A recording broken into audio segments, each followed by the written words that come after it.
tal, jóvenes? Muy buenos días. En este video vamos a ver lo que son las clasificaciones de los triángulos. Primeramente vamos a ver la clasificación por la medida de sus lados, luego por la medida de sus ángulos y de ahí algunas propiedades fundamentales de los triángulos. Ok, fíjense bien, esta primera clasificación, que es de acuerdo a la medida de sus lados, se clasifican en estos tres, que sería el triángulo equilátero, donde dice que sus tres lados tienen la misma medida. Los tres lados del triángulo deben de tener la misma medida. Ese es un triángulo equilátero. Luego tenemos el triángulo isósceles. Este tipo de triángulos posee dos lados iguales y uno desigual. O sea que dos lados tienen la misma medida y uno es de diferente medida. Y el tercero, que es el triángulo escaleno, sus tres lados tienen diferente medida. Los lados de la figura tienen diferente medida cada uno de ellos. Ok, fíjense bien, esta es la primera clasificación de acuerdo a la medida de sus lados. Ahora vamos a hacer la clasificación de acuerdo a la medida de sus ángulos. Ahora tenemos la clasificación de los triángulos por la medida de sus ángulos. Fíjense bien, tenemos el triángulo acutángulo.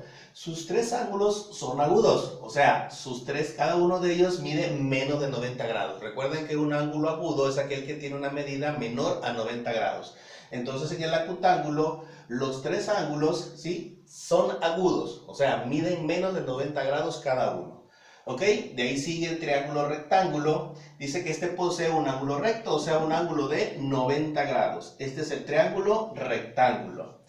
De ahí tenemos lo que es el triángulo obtusángulo. Este posee un ángulo obtuso, o sea, recuerden que un ángulo obtuso es aquel que tiene una medida mayor de 90 grados, pero menor de 180, y este sería su figura, ¿sí? Entonces, aquí tenemos el ángulo obtuso.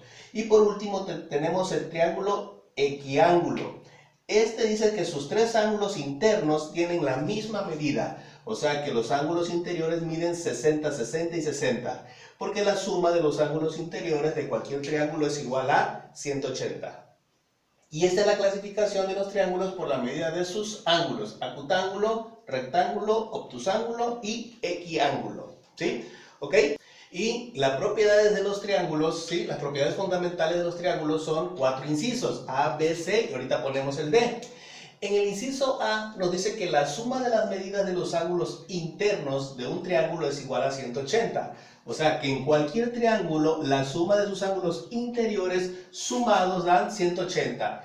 Aquí tenemos representado el ángulo A más el ángulo B más el ángulo C es igual a 180. Esa es una de las propiedades muy importantes porque realizamos operaciones con ellos. Entonces, la primera propiedad es que la suma de sus ángulos interiores es igual a 180. La segunda propiedad nos dice que la suma de las medidas de los ángulos exteriores de un triángulo es igual a 360. Entonces aquí tenemos los ángulos exteriores representados con teta, beta y alfa. Entonces la suma de estos ángulos exteriores, ángulo teta más ángulo beta más ángulo alfa, es igual a 360 grados. Y el inciso C nos dice que cualquier ángulo exterior de un triángulo es igual a la suma de los ángulos interiores opuestos a ese ángulo. O sea, que el ángulo teta es igual a la suma de sus ángulos opuestos interiores. Si aquí este me mide 110 grados, la suma de estos dos que son opuestos a este deben de dar 110 grados, ¿sí? La suma de beta es igual, que beta es un ángulo exterior, la suma de beta es igual a la suma de sus ángulos opuestos interiores. De igual forma, si este mide 130 grados, la suma de estos dos que son opuestos a este exterior debe de dar 130 grados, independientemente del valor de cada uno de ellos.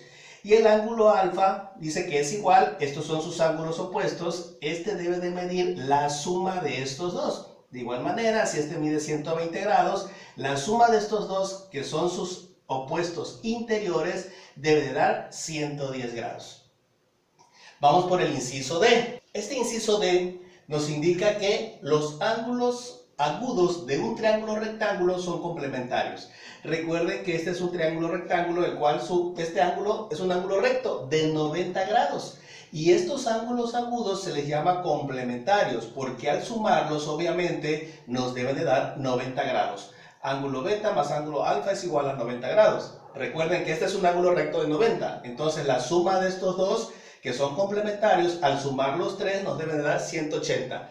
Pero aquí la característica es que los ángulos agudos de un triángulo rectángulo son complementarios. O sea que al sumarlos deben de darnos 90 grados. Con eso terminamos la clasificación de los triángulos de acuerdo a la medida de sus lados, a la medida de sus ángulos y sus propiedades. En los próximos videos ya vamos a resolver problemas de acuerdo a estas propiedades y a esas medidas. Hasta pronto.